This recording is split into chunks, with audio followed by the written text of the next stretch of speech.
Liu Wenju bangkit dan mengeluarkan sepotong batu giok. Dia melemparkannya ke udara dan dengan cepat membentuk beberapa segel dengan tangan ini. Dia kemudian memuntahkan seteguk energi inti dan batu giok itu mulai berputar di udara. Wanita tua bernama Wang juga melemparkan sepotong batu giok. Itu menyatu dengan batu giok pertama. Giok terus berputar dan melepaskan cahaya berwarna pelangi. Sinar cahaya berwarna pelangi jatuh ke tanah dan menutupi segala sesuatu dalam radius 10 meter dari batu giok sampai membentuk cakram cahaya. Liu Wenju menatap kelompok 4 Wang dan berkata, kalian berempat, selain Wang Lin, akan bertugas melindungi murid dalam lainnya karena akan ada fluktuasi yang kuat, jadi berhati-hatilah untuk tidak jatuh. Juga, Wang Long dan kalian bertiga, kamu akan bertanggung jawab atas 2 murid masing-masing. Shangguan, kalian berdua dan Wang Lin akan bertugas menjaga keseimbangan di sisi. Dengan itu, dia melangkah ke Dis dan wanita tua itu mengikuti di belakang. Yang lain segera mengikuti perintah Liu Wenju dan mengambil alih seorang murid dan berjalan ke Dis. Kedua tetua pembangun fondasi dan Wang Lin membentuk segitiga sambil berdiri di tepinya. Liu Wenju menarik napas dalam-dalam. Tangannya membentuk segel dan dia berteriak, bangkit! Lingkungan mulai bergetar. Dis cahaya mulai naik, kemudian terbang ke kejauhan dengan kecepatan sangat cepat. Kecepatan ini beberapa kali lebih cepat daripada pedang terbang. Beberapa saat setelah itu mulai bergerak, para murid batin tidak bisa menahannya lagi. Jika tidak ada yang membantu mereka, mereka pasti sudah jatuh. Semua kekuatan yang dialami para murid dalam dipindahkan ke Shangguan, Song Yu, dan Wang Lin melalui metode misterius. Wang Lin merasakan kekuatan besar menghantam tubuhnya. Dia hampir jatuh, tetapi dia menggunakan teknik tarikan untuk menstabilkan tubuhnya. Meski begitu, dia merasa tubuhnya bergetar seolah-olah dia akan terlempar. Dia memandang Shangguan dan Song Yu dan menemukan bahwa kedua tetua itu sangat santai dan tidak terlihat sedikit pun tegang. Wang Lin diam-diam menghela nafas dan berpikir, tidak heran mereka adalah orang tua yang membangun fondasi, bukan sesuatu yang bisa aku padankan. Situnan dengan acuh berkata, ini bukan sesuatu yang istimewa. Ini hanyalah teknik perjalanan udara. Dulu ketika aku menggunakan teknik perjalanan udara, aku bisa membawa 10.000 orang dan tidak membutuhkan orang untuk menjaga keseimbangan. Wang Lin tidak tahu apakah harus tertawa atau menangis. Dia berkata, tidak perlu membandingkan dirimu setiap saat. Aku sudah tahu kamu kuat. Situnan mendengus dan berkata, ketika aku memiliki tubuhku, aku bahkan tidak akan peduli dengan junior seperti kamu. Jika bukan karena kamu satu-satunya orang yang dapat mendengar aku bahkan tidak akan berbicara kepada kamu. Tidak lama kemudian, kecepatan cakram lampu menjadi lebih cepat. Wang Lin nyaris berhasil menjaga tubuhnya stabil. Dia diam-diam mengeluh sepanjang waktu. Lalu, awan gelap tiba-tiba muncul di depan mereka. Awan gelap ini sangat aneh. Lampu melengkung di dalam awan dan kecepatannya juga sangat cepat. Sepertinya baru akan bertabrakan dengan cakram cahaya. Wajah Liu Wenju menunduk dan dia berkata, Shangguan, Song Yu, Wang Lin, kalian bertiga, jaga dirimu tetap stabil. Dengan itu, dia menarik napas dalam-dalam dan membentuk segel.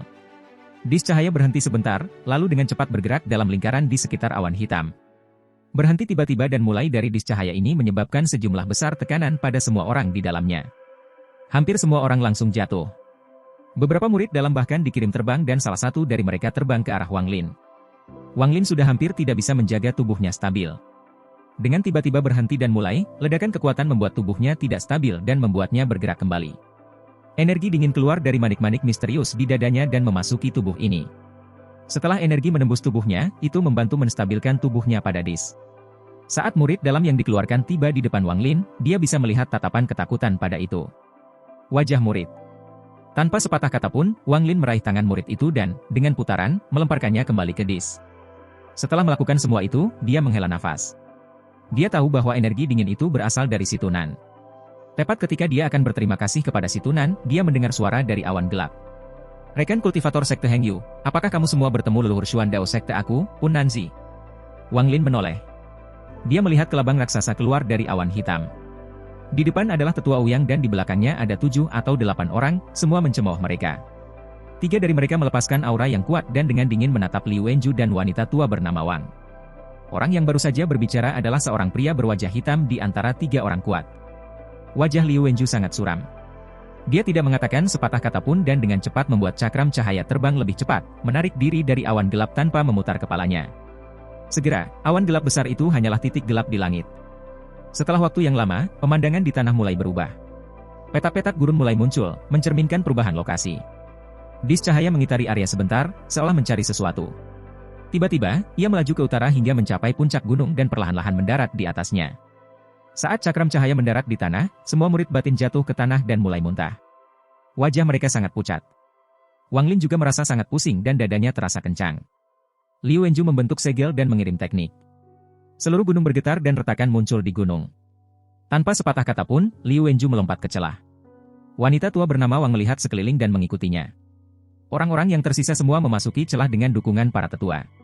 Setelah mereka semua masuk, retakan perlahan-lahan menutup. Saat dia masuk, Wang Lin menyapu seluruh gua dengan indera ilahi dan menemukan bahwa tidak ada apapun di sana kecuali beberapa kamar batu. Liu Wenju menunggu sampai semua orang masuk dan berkata, sebuah ekspresi serius, sebagian besar dari kamu telah mencapai tingkat kultivasi di mana kamu tidak perlu makan lagi. Sedangkan bagi kamu yang terlalu rendah dan perlu makan, ada makanan di ruang batu di sana yang harus bertahan selama beberapa tahun. Aku dan leluhur kamu Wang akan mengikuti pelatihan tertutup dan tidak akan peduli dengan masalah lain. Dengarkan orang tua untuk pengaturan kamu. Wanita tua bernama Wang berkata, dengan suara tertekan, Heng Yu sekte aku akan pergi ke pelatihan pintu tertutup selama 100 tahun, maka kami akan menghapus semua aib kami. Mulai sekarang, jika ada murid yang membutuhkan nyanyian untuk mencapai lapisan berikutnya, mereka bisa mendapatkannya dari para tetua. Untuk abad berikutnya, kecuali ada peristiwa besar, tidak ada murid yang diizinkan pergi. Kelompok 3 Huanglong, kalian juga harus pergi ke pelatihan pintu tertutup dan mencoba untuk mencapai pembangunan pondasi sesegera mungkin. Kelompok 3 Longlong mengangguk setuju. Tatapan Liu Wenju menyapu murid-murid dalam dan berkata, Lu Song, kamu bertanggung jawab atas semua murid batinnya. Wang Lin, ikuti aku. Aku akan mengatur tempat khusus untuk kamu. Wanita tua bernama Wang mengangguk dan berkata, Wang Lin, jika kamu memiliki pertanyaan, kamu dapat datang dan bertanya kepada kami kapan saja. Wang Lin ragu-ragu sebentar, lalu berkata, murid memiliki satu permintaan yang aku harap para leluhur akan setuju. Wanita tua bernama Wang mengernyitkan alisnya dan berkata, ada apa, P? Wang Lin mengangkat kepalanya dan berkata, murid ingin keluar sekali. Wanita tua itu dengan cepat menolak. Kamu harus fokus untuk mencapai foundation building dulu. Kamu tidak bisa keluar. Wang Lin mengangkat alisnya dan berkata, murid harus keluar untuk melakukan sesuatu. Setelah aku selesai, aku bisa fokus pada kultivasi. Wanita tua itu menatap Wang Lin dengan kasar dan hendak berbicara ketika Liu Wenju menariknya dan dengan hangat berkata, nenek moyangmu Wang mengkhawatirkan keselamatanmu di luar. Bisakah kamu memberitahu aku apa yang akan kamu lakukan di luar? Wang Lin dengan jujur, berkata, murid tidak melihat orang tuanya selama bertahun-tahun, dan pelatihan pintu tertutup ini mungkin akan bertahan lama, jadi aku ingin pulang dan melihat orang tua aku dulu. Liu Wenju merenung sebentar. Dia dan wanita tua itu saling memandang. Kemudian, dia mengeluarkan sepotong batu giok dan berkata, oke, cepat pergi dan cepat kembali. Sepotong batu giok ini dapat mengambil satu pukulan dari kultivator formasi inti. Hanya gunakan saat hidup kamu dalam bahaya. Wang Lin terkejut. Dia dengan cepat mengambilnya dan menyimpannya di tasnya. Jumlah harta yang dimilikinya terlalu rendah. Dua yang dia miliki hanyalah jimat dari Sehanghu dan sepotong batu giok ini. Ini adalah teknik untuk membuka formasi di sini. Ingat itu baik-baik. Liu Wenju mengeluarkan sepotong batu giok, lalu berjalan ke sebuah ruangan untuk pelatihan pintu tertutup dengan wanita tua itu. Setelah mengucapkan selamat tinggal kepada semua orang, ia menggunakan teknik untuk membuka pembentukan. Dia mengambil napas dalam-dalam dan melompat keluar dari gua. Setelah meninggalkan gua, dia tidak berhenti, tetapi melompat ke udara, mengaktifkan teknik tarik-menarik di sekitar tubuhnya, dan terbang ke atas. Si Tunan berkata kepada Wang Lin, kamu akhirnya pergi. Apakah kamu berencana untuk kembali? Setelah merenung sedikit, Wang Lin berkata, aku tidak akan kembali dalam waktu dekat. Setelah aku menyelesaikan masalah di rumah, aku punya rencana aku sendiri. Si Tunan berkata, jika tebakan aku benar, setelah kamu memberikan surga yang menantang elemen kayu manik, kemampuannya untuk memperlambat waktu akan meningkat pesat. Sekarang ini 10 kali, tapi begitu elemen kayu terisi, mungkin 100 kali. Pada saat itu, kecepatan kultivasi kamu akan meningkat pesat. Saat keduanya berbicara, Wang Lin terbang dengan kecepatan yang sangat cepat, meninggalkan jejak merah di belakangnya. Setelah sehari, ia memasuki pegunungan selatan Heng Yu Sek. Dia takut menarik perhatian, jadi dia melambat sedikit. Pada hari kedua, dia tiba di desa kecil. Dari kejauhan, desa itu tampak sama seperti sebelumnya. Tidak ada banyak perbedaan selain rumahnya sendiri. Itu berubah dari satu rumah ke rumah 3 kamar dengan tanda, keberuntungan, raksasa di gerbang utama. Meskipun nyaris tidak ada cahaya, suara anjing dan ayam jantan bisa terdengar. Asap melayang dari desa pagi-pagi ketika semua orang bangun untuk memasak sarapan. Wang Lin berdiri di pintu masuk desa, menatap rumahnya sendiri. 5 tahun telah berlalu dalam sekejap mata, tetapi dia masih bisa dengan jelas merasakan tatapan harapan orang tuanya. Dia ragu-ragu sedikit, tapi dia tidak masuk. Dia mengelilingi desa sebentar, kemudian menemukan tempat untuk duduk dan berkultivasi dengan pohon-pohon menyembunyikan tubuhnya. Dia tidak yakin apakah orang-orang dari sekte Xuan Dao akan datang membunuh orang tuanya sebagai bentuk balas dendam kepadanya, jadi, sebelum dia menyelesaikan masalah ini, dia tidak ingin pulang dan mengkhawatirkan orang tuanya. Waktu perlahan berlalu dan dalam sekejap mata, Wang Lin telah tinggal di luar desa untuk bulan. Pada bulan ini, Wang Lin terus menyebarkan rasa ilahinya. Pada hari tertentu, cahaya dingin melintas di mata Wang Lin. Dia berkata, jadi, mereka datang setelah semua. Dua lampu pedang dengan cepat terbang menuju desa. Setelah mereka mendarat, mereka mengungkapkan sosok mereka. Satu orang mengenakan jubah hitam yang menutupi seluruh tubuh mereka, sehingga tidak mungkin untuk melihat siapa itu, tetapi orang ini mengeluarkan bau menjijikkan. Sebuah suara yang dipenuhi dengan kebencian datang dari individu berjubah hitam. Dia berkata, Zhang Kuang, orang tua Wang Lin tinggal di sini? Di sisinya adalah seorang pemuda yang sangat tampan. Dia memiliki tampilan yang sangat tajam dan fitur yang sangat maskulin, tetapi matanya tidak cerah. Mereka dipenuhi dengan sedikit keserakahan. Dia berbisik, saudara senior, bahwa Wang Suo benar-benar tercela. Aku berpikir bahwa dengan betapa dia mengejek Wang Lin, dia akan memberitahu aku di mana orang tuanya berada, tetapi dia tidak akan mengatakan sepatah kata pun. Untungnya, aku cerdas dan memeriksa pendaftaran murid Heng Yu Sekte dan menemukan bahwa dia berasal dari desa ini, tetapi aku tidak tahu rumah yang mana. Setelah mengatakan itu, dia berpikir, Wang Lin, kami berasal dari sekte yang sama sebelumnya, jadi aku masih memiliki kekhawatiran tentang kamu, tapi sekarang, aku adalah murid dari sekte Xuan Dao. Tidak peduli apa, aku harus mencuri harta yang kamu miliki. Orang yang dibungkus jubah hitam adalah murid kepala sekte Xuan Dao, Yao Peng. Kebenciannya pada Wang Lin telah mencapai batasnya. Dia berharap bisa makan daging Wang Lin dan minum darah Wang Lin karena seluruh reputasinya dirusak oleh Wang Lin.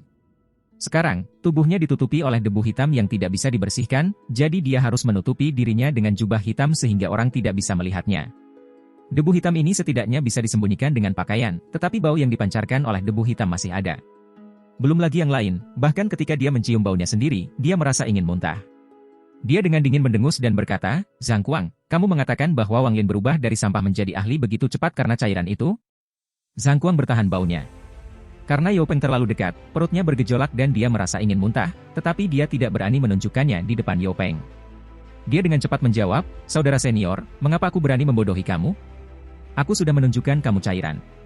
Itu adalah cairan Wang Lin yang diperdagangkan denganku untuk nyanyian untuk tahap kondensasi Qi. Aku bersumpah bahwa jika aku berbohong kepada kamu, aku tidak akan pernah mencapai tahap foundation building. Yao Peng melepas tudungnya, memperlihatkan wajahnya yang hitam tertutup debu. Sebuah cahaya jahat melintas di matanya dan dia berkata, bagus. Zhang Kuang, jika apa yang kamu katakan itu benar, maka, di masa depan, selama aku ada, tidak ada yang berani mengacaukan kamu di sekte Xuan Dao. Wajah Zhang Kuang mengungkapkan ekspresi bersemangat, tetapi saat ia menunduk, dia berpikir, HMPH, aku, Zhang Kuang, bukan seseorang yang perlu mengikuti bayangan orang lain. Begitu aku memiliki pijakan di sekte Xuan Dao, aku akan dapat mencapai tahap foundation building dalam beberapa lusin tahun. Yao Peng mengungkapkan ekspresi mengejek ketika Zhang Kuang menundukkan kepalanya. Yao Peng kemudian bertanya, apakah kamu memberitahu orang lain tentang cairan ini? Zhang Kuang menggelengkan kepalanya dan berkata, kakak senior, di seluruh Xuan Dao Sekte, hanya kita berdua yang tahu tentang ini. Aku tidak memberitahu orang lain. Mata Yao Peng menyipit. Dia meraih leher Zhang Kuang dan berteriak, Zhang Kuang, kamu berbohong.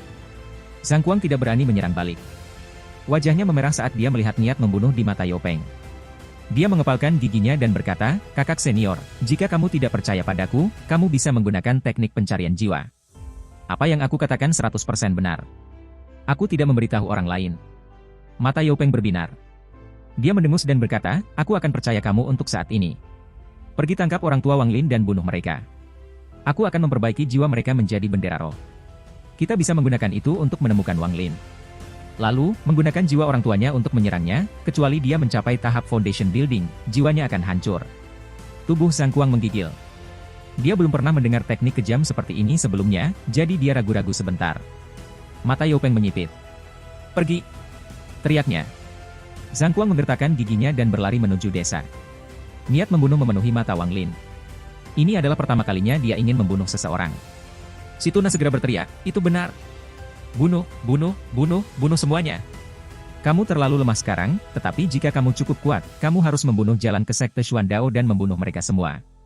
Saat itu, aku senang melakukan hal-hal ini. Ini adalah pertama kalinya Wang Lin tidak menentang gagasan si Tunan. Dia menggerakkan tubuhnya dan mengejar Zhang Kuang. Langkah Zhang Kuang melambat sampai dia hampir berhenti, tetapi pada akhirnya, dia mengambil napas dalam-dalam dan menjadi lebih teguh, kemudian bergerak lebih cepat menuju desa. Tepat pada saat itu, ekspresinya tiba-tiba berubah. Dia menoleh dan melihat Wang Lin mengikuti di belakangnya seperti hantu di udara.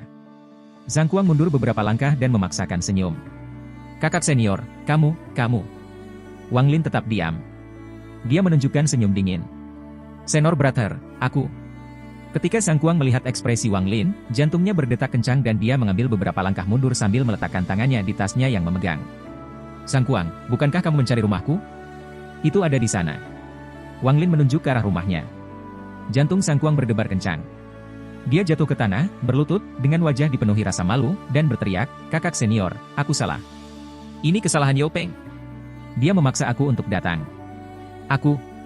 Pada saat itu, dia mengeluarkan sepotong batu giok dan melemparkannya ke udara dengan ekspresi serius.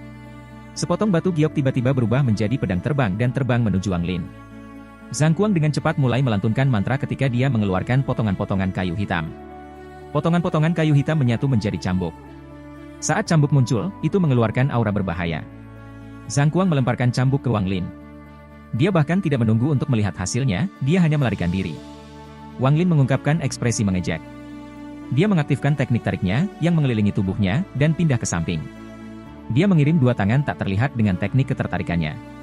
Salah satu dari mereka mencubit pedang dan yang lainnya pergi ke Zhang Kuang. Zhang Kuang tiba-tiba merasakan sakit di lehernya, seolah-olah ada tangan yang kuat memegangnya. Wajahnya berubah ungu. Dia melepaskan teknik yang telah dia bentuk dengan tangannya dan meraih ke arah lehernya. Niat membunuh memenuhi mata Wang Lin. Dengan suara pecah, leher Zhang Kuang membungkuk saat matanya dipenuhi dengan keputusasaan. Darah keluar dari mulutnya, dan, setelah Wang Lin melepaskan teknik tarik-menarik, ia jatuh ke tanah. Tubuhnya berkedut sedikit sebelum akhirnya menjadi lemah selamanya. Saat Zhang Kuang meninggal, pedang terbang bergetar dan berubah menjadi sepotong batu giok. Wang Lin mengambil batu giok itu dari udara. Adapun cambuk hitam panjangnya, itu juga kehilangan dukungannya dan berubah menjadi potongan-potongan kayu hitam, yang juga disingkirkan oleh Wang Lin. Setelah Wang Lin mengambil tas pegangan Zhang Kuang, dia menggunakan teknik bola api untuk membakar tubuh, lalu bergegas menuju tempat Yao Peng berada. Yao Peng menunggu setengah hari. Dia diam-diam mengutuk Zhang Kuang karena sangat lambat. Dia akan pergi untuk melihat apa yang terjadi ketika ekspresinya tiba-tiba berubah. Dia merasakan fluktuasi energi spiritual dari desa. Tepat saat dia akan pergi memeriksanya, dia merasakan niat membunuh yang kuat bergerak cepat ke arahnya. Yao Peng terkejut. Dia berteriak, siapa yang membunuh Zhang Kuang? Kehadirannya benar-benar menghilang, artinya dia telah mati. Sebelum dia bisa memikirkannya lebih jauh, Wang Lin muncul dalam pandangannya. Ekspresi Yao Peng berubah sangat. Tanpa bicara, dia berbalik dan lari. Dia mengutuk dalam hatinya, Zhang Kuang, oh, Zhang Kuang.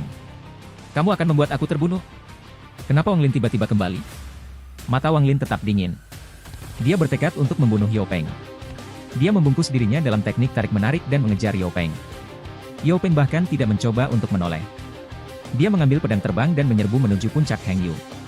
Kamu tidak akan bisa lari. Suara Wang Lin memasuki telinga Yao Peng seperti bisikan hantu, menyebabkan rambutnya berdiri. Dia menggigil dan menemukan dengan ngeri bahwa Wang Lin semakin dekat. Dia berteriak putus asa, Wang Lin, tidak ada perselisihan di antara kita. Apa yang akan kamu lakukan? Wang Lin tersenyum dingin dan berkata, tidak ada perselisihan di antara kita?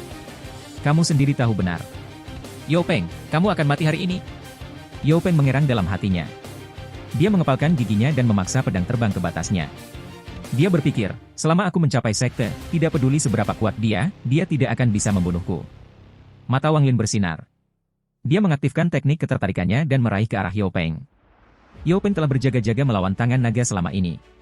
Ketika tangan naga menangkap datang, dia terbang lebih dekat ke tanah. Dia hampir menghindari teknik itu. Tubuhnya aman, tetapi pedangnya dipukul, membuatnya berputar sedikit sebelum dia menenangkan diri. Wajah Yao Peng menjadi gelap. Pedang terbangnya tidak berhenti saat ia melanjutkan pelariannya. Wang Lin mulai gelisah. Teknik ketertarikannya hanya memiliki rentang tertentu dan begitu dia melewati kisaran itu, kekuatan teknik menurun banyak. Dia mulai khawatir. Dia mungkin tidak bisa menangkap Yao Peng sebelum Yao Peng kembali ke sekte. Dia tahu bahwa dia tidak boleh membiarkan Yao Peng pergi karena tidak hanya itu akan menempatkan dirinya dalam bahaya, tetapi juga membuat orang tuanya dalam bahaya. Dia segera berkata kepada si Tunan, "Situ senior, apakah ada cara bagiku untuk menangkapnya segera?" Si Tunan dengan tenang berkata, "Ada, tapi..." Wang Lin mengerutkan kening dan segera berkata, "Jika Yao Peng pergi, maka aku akan membawa orang tua aku dan pergi. Sedangkan untuk kultivasi, aku hanya akan menyerah dan hidup sebagai manusia." Si Tunan segera berkata, "Untuk apa kamu terburu-buru? Aku hanya berbicara sedikit lambat." Jika itu aku dari sebelumnya, aku akan membunuhmu dengan satu tamparan karena menjadi murid yang tidak sopan. Murid apa, kentut? Cepatlah. Wang Lin menjadi lebih cemas. Dia bahkan kehilangan nada hormatnya. Si Tunan menggumamkan beberapa kata. Dia tahu bahwa Wang Lin sangat khawatir, jadi dia tidak membuang waktu lagi. Masih ada sedikit esensi jiwaku yang tersisa. Aku bisa membantumu melakukan teleportasi sekali, tapi hanya sekali, karena jika terlalu banyak esensi jiwaku habis, maka aku akan menghilang sebelum kau mencapai spirit transformation, katanya. Dengan itu, si Tunan tidak berkata lagi. Wang Lin tiba-tiba merasakan udara dingin memasuki tubuhnya. Udara dingin ini luar biasa. Itu berkali-kali lebih kuat daripada saat dia diteleportasi oleh cahaya putih. Udara dingin berputar-putar di sekujur tubuhnya. Setiap bagian tubuhnya yang dilewati udara mulai membeku. Wang Lin menjadi seperti pahatan es dan mulai kehilangan kendali atas teknik tarikannya. Yao Peng memperhatikan perubahan Wang Lin, terutama ketika Wang Lin berhenti mengejarnya, tetapi ia bahkan tidak berani untuk berbalik. Dia mulai bergerak lebih cepat lagi. Ketika tubuh Wang Lin berubah menjadi patung es, si Tunan berteriak, "Jaga pikiranmu tenang. Aku akan teleportasi." Tiba-tiba, pusaran gelap berputar melalui tubuh Wang Lin dan, dalam sekejap mata, tubuhnya menghilang. Rasa ilah Yao Peng telah terkunci pada Wang Lin selama ini. Ketika Wang Lin tiba-tiba menghilang, dia tertegun. Bahkan sebelum dia bisa mengerti apa yang baru saja terjadi, sebuah titik hitam muncul 5 meter di depannya. Titik-titik hitam terpecah menjadi titik-titik hitam yang lebih kecil dan masing-masing berubah menjadi pusaran hitam. Pada saat yang sama, tubuh Wang Lin tiba-tiba muncul. Es di tubuhnya dengan cepat meleleh dan dia berkata, dengan suara dingin, "Kamu tidak bisa melarikan diri." Yao Peng terkejut. Wajahnya menjadi pucat. Dia mengepalkan giginya dan meludahkan seteguk lampu hijau. Lampu hijau ini tumbuh hingga menjadi pithon raksasa. Dia menggigit ujung lidahnya dan meludahkan darah. Darah itu berubah menjadi bel. Dia membunyikan bel dan pithon tumbuh lebih besar. Kemudian, ia mengusap ekornya ke Wang Lin. Si Tuna berkata, dengan suara malas, "Berat, masih ada sedikit kekuatanku di tubuhmu. Akan sia-sia jika tidak menggunakannya. Aku akan meminjam tubuhmu dan menunjukkan kepadamu salah satu teknik terkenalku." Dengan itu, lampu biru muncul dari tubuh Wang Lin, membentuk bola cahaya biru di hadapannya. Ketika gelombang menyentuh ekor ular sanca, es melaju hingga ke kepalanya. Pithon jatuh ke tanah, membeku. Yao Peng mengeluarkan seteguk darah karena hubungannya dengan Pithon, tetapi saat dia mengeluarkan darah, darah membeku menjadi tetesan merah. Kemudian, tubuh Yao Peng perlahan membeku, sampai ia menjadi patung es. Si Tunan dengan bangga berkata, "Sangat disayangkan tidak ada lagi orang. Teknik aku ini bekerja paling baik ketika ada banyak orang." "Hei Ina, ini adalah kekuatan metode kenaikan dunia bawah. Bisakah kamu melihat seberapa kuat energi dingin dari teknik ini?" Tubuh Wang Lin bergerak. Dia menangkap tubuh beku Yao Peng. Tanpa berhenti, dia bergegas pergi dari Gunung Hangyu. Setelah menemukan tempat yang terisolasi, dia menempatkan tubuh beku Yao Peng ke samping dan bertanya kepada si Tunan, apakah Yao Peng sudah mati. Si Tuna perlahan berkata, "Bayi kecil ini belum mati, tetapi dia sudah dekat. Jika kamu ingin dia mati lebih cepat, kamu bisa memecahkan kebekuan, maka dia pasti akan mati." Mata Wang Lin menyala. Setelah merenung sebentar, dia berkata, "Sebelumnya, kamu berkata kamu akan mengajari aku teknik boneka. Ajari aku teknik itu sekarang." Si Tunan tertawa. Dia sangat senang dengan bagaimana keadaan berubah. Dia belum memberitahu Wang Lin seperti apa teknik boneka itu atau dari mana asalnya. Sebenarnya, teknik wayang ini adalah teknik iblis. Dia berpikir bahwa Wang Lin kurang memiliki niat membunuh. Dengan kurangnya niat membunuh, bahkan jika Wang Lin memiliki 10 nyawa, itu tidak akan cukup untuk bertahan hidup di dunia kultivasi. Si Tunan telah berusaha sangat keras untuk mengubah sifat Wang Lin dan sepertinya dia akhirnya berhasil. Si Tunan sangat senang. "Teknik wayang ini harus dilakukan olehmu. Aku akan memberitahu kamu bagaimana hal itu dilakukan setelah kamu menemukan gua terpencil," katanya dengan gembira.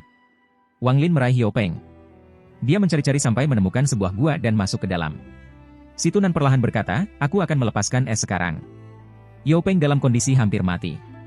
"Kamu harus membuka tubuhnya, mengeluarkan organ-organ dalamnya, dan mulai menyempurnakannya." Wang Lin tertegun. Dia ragu-ragu sebentar, lalu berkata, "Keluarkan organ dalamnya dan perbaiki." "Ini." Si Tuna diam-diam tertawa dan berkata, "Ini adalah langkah penting untuk membuat boneka. Jika kamu tidak dapat melakukannya, maka aku tidak dapat membantu kamu."